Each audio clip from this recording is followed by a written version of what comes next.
नमस्कार दोस्तों, मैं सुनील कश्यप आपका स्वागत करता हूं आपके अपने YouTube channel Balaji education Bareilly में, जिसमें मैं आपको कक्षा 10 की साइंस पढ़ा रहा हूं।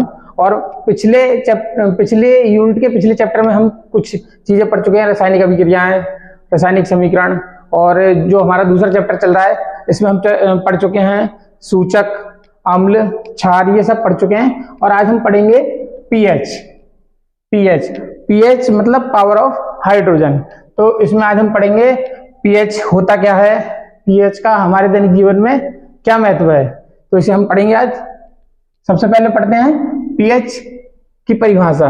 किसी विलयन में हाइड्रोजन आयन की सांद्रता पीएच कहलाती है। तो पीएच को कैसे नोट करते हैं, pH equal to minus log 10 base और हाइड्रोजन की सांद्रता।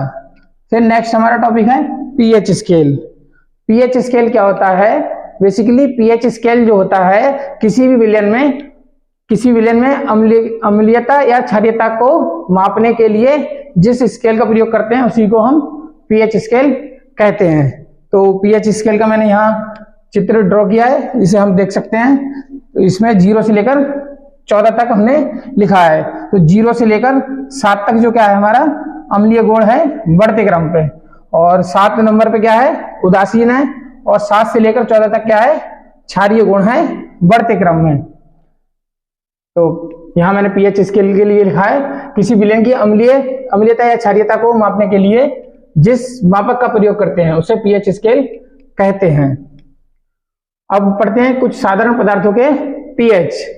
तो इधर मैंने विलयन लिखे हैं और इधर उनकी पीएच वैल्यू लिखी है। तो जैसे नींबू का रस, इसकी पीएच वैल्यू कितनी है 2.5। शुद्ध जल की पीएच वैल्यू कितनी है 7.0। सिरका की पीएच वैल्यू कितनी है 4.0। दूध की पीएच वैल्यू कितनी है 6.5। रक्त की पीएच वैल्यू कितनी है 7.4। मानव मूत्र की है 6। तो मैंने अभी आपको स्केल में दिखाया था कि 0 से 7 तक अम्लीयता होती है और 7 के बाद क्षारीयता होती है। 7 क्या होता है न्यूट्रल मतलब उदासीन होता है। 7 जो होता है उदासीन। तो यहाँ 7 हमारा क्या है शुद्ध जल की पीएच वैल्यू कितनी है 7.0। तो 7.0 से मतलब है ना तो अम्लीय है ना ही क्षारीय है। तो हमारा जल जो है शुद्ध जल जो है वो ना तो अम्लीय होता है ना ही क्षारीय होता है, उदासीन होता है, न्यूट्रल। नेक्स्ट हम पढ़ेंगे दैनिक जीवन में पीएच का महत्व। तो इसमें हमने पॉइंट लिखे हैं, इन्हें हम पढ़ेंगे। सबसे पहले हम पढ़ेंगे हमारा जो शरीर होता है वो कितनी पीएच वैल्यू पे वर्क करता है। तो हमारा जो शरीर होता है वो 7.0 से लेकर 7.8 तक कार्य करता है। नेक्स्ट है अम्लीय वर्षा। अम्लीय वर्षा क्या होता है? जैसे कि मैंने यहाँ लिखा है जब वर्षा के जल का मान 5.6 से जो पीएच वैल्यू कम हो जाती है तो क्या होता है अम्लीय वर्षा होती है। और अम्लीय वर्षा का प्रभाव क्या होता है? अम्लीय वर्षा का प्रभाव जो होता है जब अम्लीय वर्षा होती है तो वो जल नदियों और तालाब वगैरह में जाता है, जिससे कि जो जलीय जीवन होता है वो कठिन हो जाता है। नेक्स्ट पॉइंट है हमारा मृदा पीएच से मतलब है मिट्टी की पीएच वैल्यू। तो मिट्टी की पीएच वैल्यू मतलब जब हम फसल करते हैं तो मिट्टी की जो पीएच वैल्यू होती है वो फसल के पैदावार में बहुत मेन भूमिका निभाती है। तो जैसे भिन्न फसलों के लिए जो मिट्टी की पीएच वैल्यू होती है वो भिन्न होती है। तो अच्छी फसल की पैदावार के लिए मिट्टी की पीएच पर अच्छी फसल की पैदावार जो होती है मिट्टी की पीएच पर निर्भर करती है। तो सबसे पहले जब फसल उगाने से पहले हम क्या करते हैं, मिट्टी की पीएच का परीक्षण कराते हैं। तो मिट्टी की परीक्षण कराने के बाद क्या करते हैं, उसमें फसल की पैदावार करते हैं, मतलब उगाते हैं। तो उससे क्या होता है कि फसल को कैसे उर्वरक की जरूरत है उसे जानने में आसानी होती है। नेक्स्ट हमारे पाचन तंत्र का पीएच।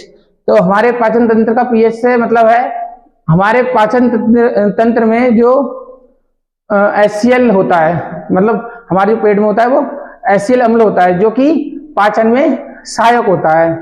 तो HCl अम्ल जो होता है पाचन में सहायक होता है। और कभी कभी हमें जो अपच हो जाती है, तो अपच किस कारण होती है? अपच का कारण होता है जो हमारा उदर है वो अत्यधिक मात्रा में अम्ल पैदा मतलब उत्पन्न करने लगता है, जिससे पेट में दर्द और जलन होने लगती है।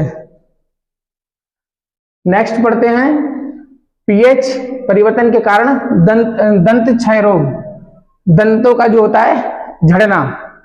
तो दांतों का जो एनेमल होता है वो कैल्शियम फास्फेट का बना होता है, कैल्शियम फास्फेट का बना होता है, जो कि शरीर का सबसे कठोर पदार्थ है।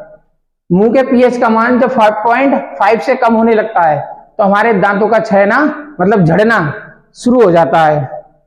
तो यही होता है दांतों का क्षय।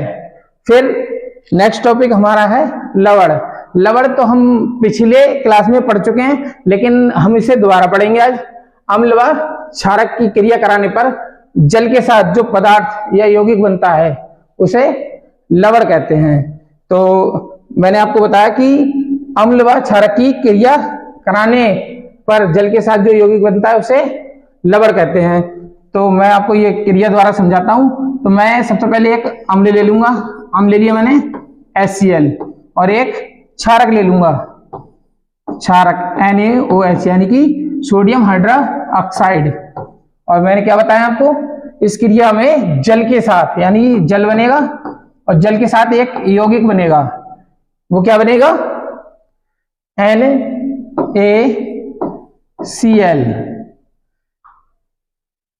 HCl और NaOH की क्रिया कराने पर जल के साथ हमारा क्या बनेगा? NaCl।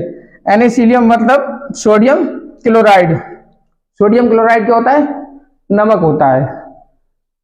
तो मैंने आपको बताया अम्ल व क्षारक की क्रिया कराने पर जल के साथ जो यौगिक या पदार्थ बनता है उसे लवण कहते हैं। नेक्स्ट पढ़ेंगे लवणों से रसायनों का निर्माण। तो पढ़ेंगे सोडियम हाइड्रोक्साइड, व्यंजक चूर्ण, बेकिंग सोडा या खाने का सोडा, धोने का सोडा या धावन सोडा, प्लास्टर ऑफ पेरिस। ये सब मैंने आपको अभी बताया है, ये हम नेक्स्ट क्लास में पढ़ेंगे, विस्तार से पढ़ेंगे इनके बारे में कि ये सब होते क्या हैं, इनके दैनिक जीवन में उपयोग क्या है, और इनके रासायनिक गुण क्या हैं और भौतिक गुण क्या हैं। तो आशा करता हूं आपको वीडियो पसंद आई होगी। पसंद आई है तो वीडियो को लाइक कीजिए, शेयर कीजिए और हमारे चैनल बालाजी एजुकेशन बरेली को सब्सक्राइब कीजिए।